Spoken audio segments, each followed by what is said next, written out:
Hi everyone, in this video we're going to start differentiation by going and looking at the derivative.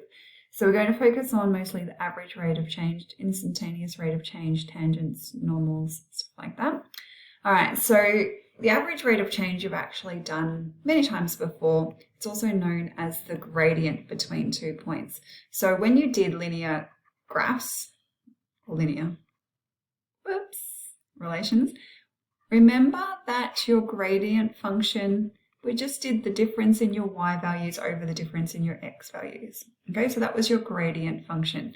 So the average rate of change is basically just the gradient between 2 points. Now, you might be looking at this formula here and thinking, well, it looks different. It is actually not different. We're just using function notation. So instead of writing y2 minus y1, we're using f of b minus f of a. So that's just a and b are just your x coordinates. All right, so it's exactly the same thing. So if we look at the diagram below, you can see, all right, we've got x equals a. So its corresponding y coordinate is f of a. And then if we've got b, corresponding y coordinate is f of b. So it's just using, I suppose, this is x1, y1. Oops, sorry, not y1, x2. x2.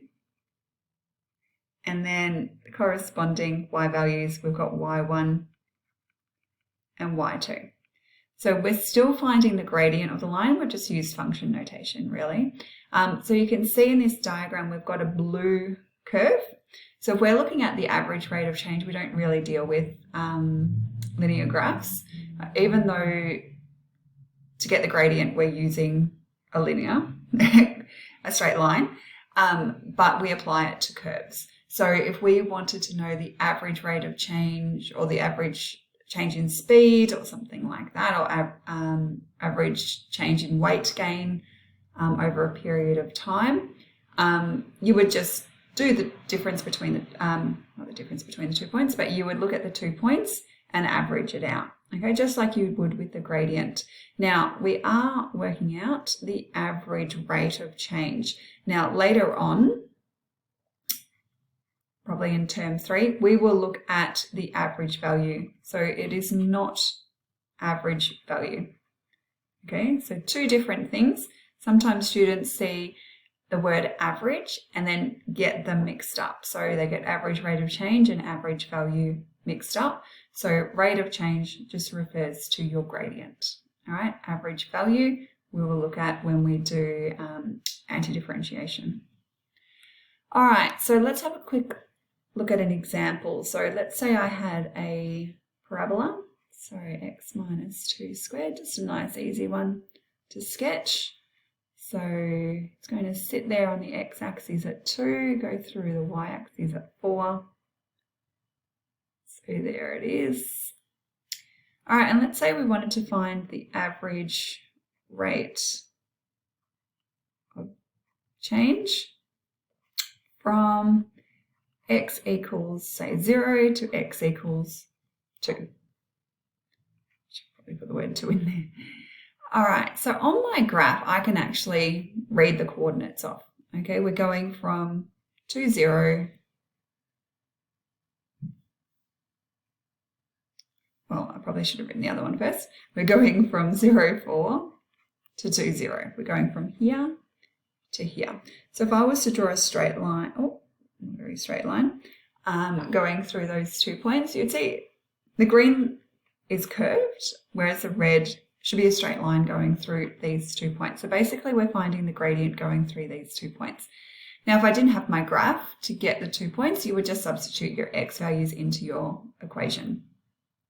All right, so your average rate of change, we're going to have y2 minus y1 over x2 minus x1.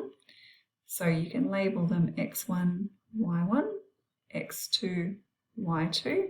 So we're going to have 0 minus 4 over 2 minus 0. So that's going to be negative 4 on 2, which is negative 2. So your average rate of change, we would expect it to be negative because it's a negative gradient. Right, it's going down, or a decreasing section of the the curve, if it was, say, from 2 to 4, so let's say we were going now up this way, it would be positive 2. So you'll calculate it, but it's symmetrical, so I know it's going to be 2. All right, so it's a positive gradient. So you could say you're, I don't know, maybe emptying a bath. It's emptied, and then you fill it back up again. Probably wouldn't be at the same rate, but you know, your water's going out, so it's your volume of water in the bathtub is decreasing, and then when you fill it back up, it's increasing. So your average rate of change. All right, now moving on to tangent. So your tangent is a straight line. All right, so it has the equation y equals mx plus c. And basically m, your gradient, is the gradient at a specific point. So when we're looking at the tangent, basically we don't do the average rate of change. We're just looking at the rate of change at one point. Okay, so specific point, so 1 point. So if we're looking at the rate of change at a specific point, that is also known as the instantaneous rate of change. Instantaneous rate of change. All right, so we've got average if we're going between 2 points, but if we're looking at the gradient at a specific point, that's your instantaneous rate of change. Now, when we're doing the tangent, it is an equation. It is a straight line. So it's not the gradient, that's your tangent. The tangent is the equation of the line. It just means the value of m in your equation is the gradient at a specific point. So let's have a look at how this works, all right? How we can find the gradient at a specific point. So we're going to look at the curve f of x equals x squared. So a nice simple parabola. So what we've done, let me just get the graph on here as well. So we've got 2 points, P. So P has the coordinates A, the x coordinate is A, and then the y coordinate, if we were to substitute A into our function, we get A squared.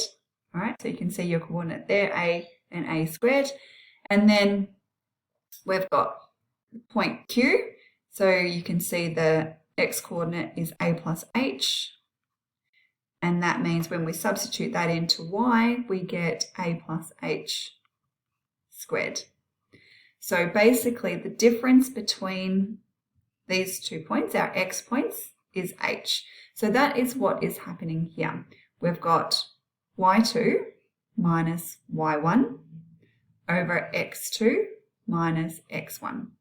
So if we just focus on what is happening on the denominator, on the bottom, basically those a's cancel out and we're just left with h.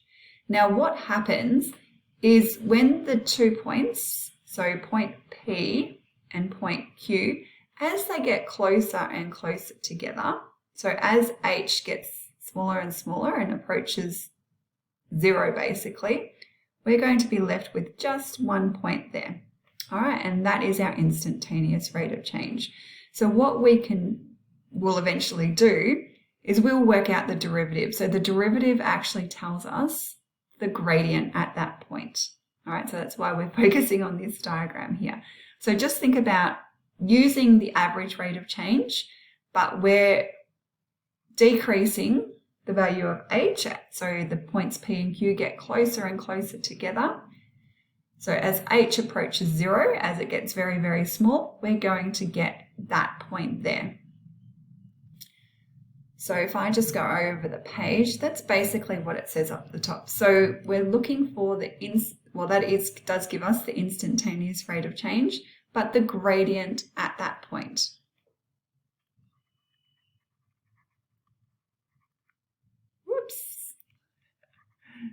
Gradient at a specific point. So I did say that earlier. All right, but that gradient is also known as our derivative. Okay, so as h is approaching 0, let's just go back up here.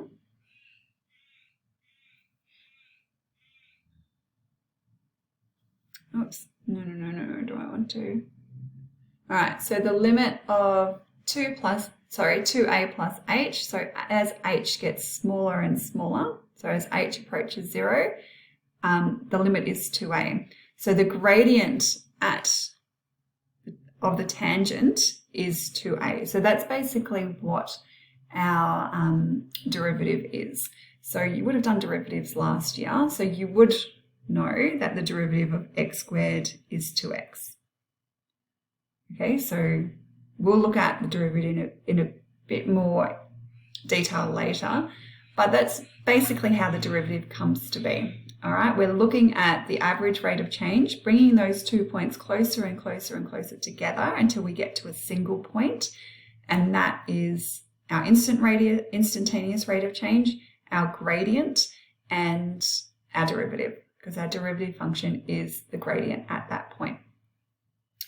All right, so there's a little bit more on limits there. So as you can see, what we've got with our limit notation, as h approaches 0, what is happening to this expression? So we've got an h here. So as that gets smaller and smaller and smaller, it's basically going to disappear.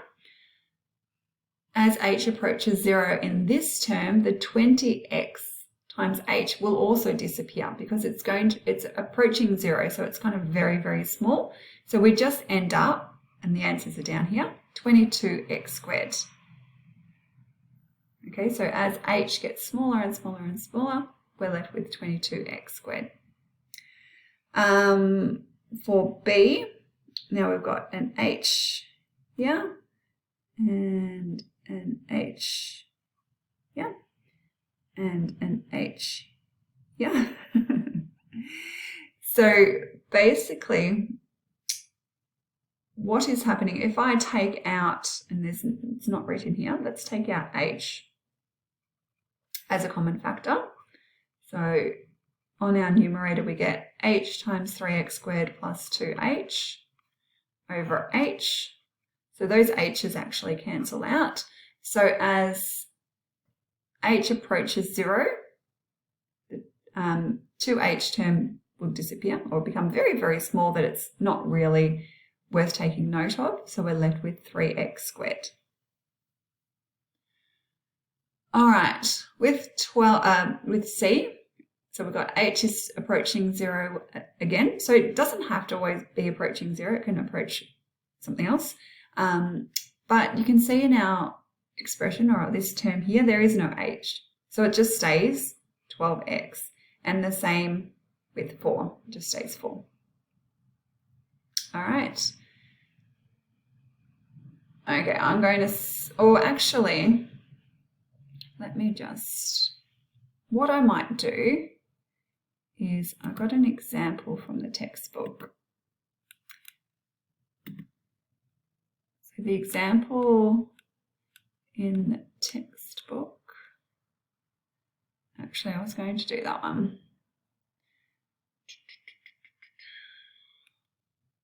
Yeah, I'm not going to do another example. There's examples in your textbook. We might just move on. So you can write your own example in there. But we're going to move on to the definition of a derivative, basically. So if we're looking at this curve here, so it doesn't tell us what the function is. It's just f of x. But basically, the point P and Q are going to get closer and closer together. So the gradient is going to be, you can do the gradient at any point. So let's say we did the gradient there. We can find the gradient of that point by finding the derivative at that point. All right, so I'll just write that here. So the gradient at this point is found by calculating the derivative.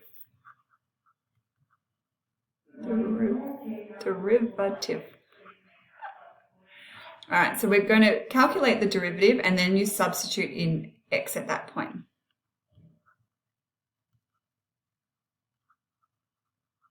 Okay, so your derivative will be the gradient function, but then if you want to find the gradient at that point, you would just substitute in whatever this x value is. All right, so whatever the x value is. All right, so I'm going to play this example for you from the textbook. She'll probably explain it a lot better than me. Okay, there's lots of work in there, but it's sometimes easier for someone to talk you through it.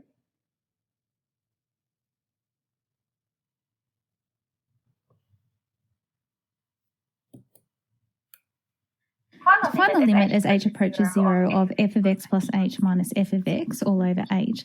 The first thing I'm going to do is just do this part of the expression, f of x plus h. So what that means is I'm going to replace all of my x's with x plus h. So that gives me 3x plus h all squared plus 2 lots of x plus h plus 2 on the end.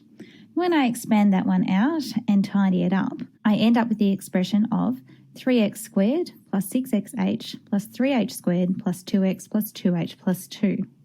Now what I'm going to do is take that expression and insert it into my limit formula.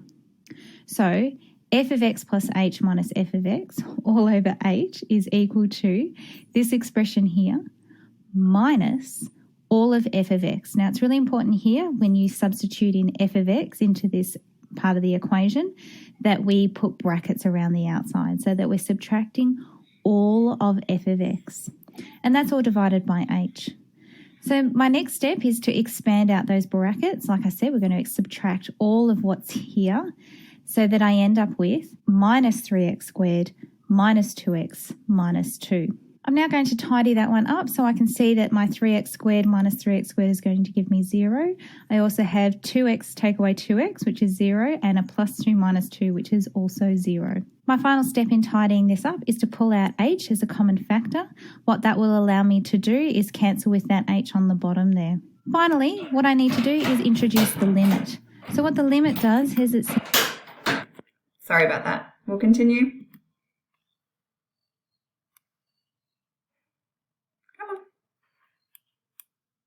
Is not allowed to equal 0 because we can't have divided by 0 there. But with this expression here, what I can say is what happens to this as h gets closer and closer and closer to 0. Well, as that happens, this term becomes pretty negligible. 3 times something that's really tiny is something that's still really tiny. So the answer to this problem is 6x plus 2. For part B, we're going to start that in exactly the same way. All right, sorry about that. We'll start again. So I'm going to take x plus h and I'm going to replace my x over here with x plus h. When I expand that one out and tidy it up, I end up with this expression here. Now I'm going to substitute that into my fraction. So I've got f of x plus h, subtract all of f of x, all divided by h. Again, watch your brackets here. We're going to subtract all of that expression there. I tidy up the numerator, so I've got 2 subtract 2 and negative x cubed plus x cubed. And in the same move here, I'm going to take out that h as the common factor because I know I'm going to have to cancel it with the denominator there. So pulling h out as a common factor and cancelling it off leaves me with the expression of 3x squared minus 3xh minus h squared.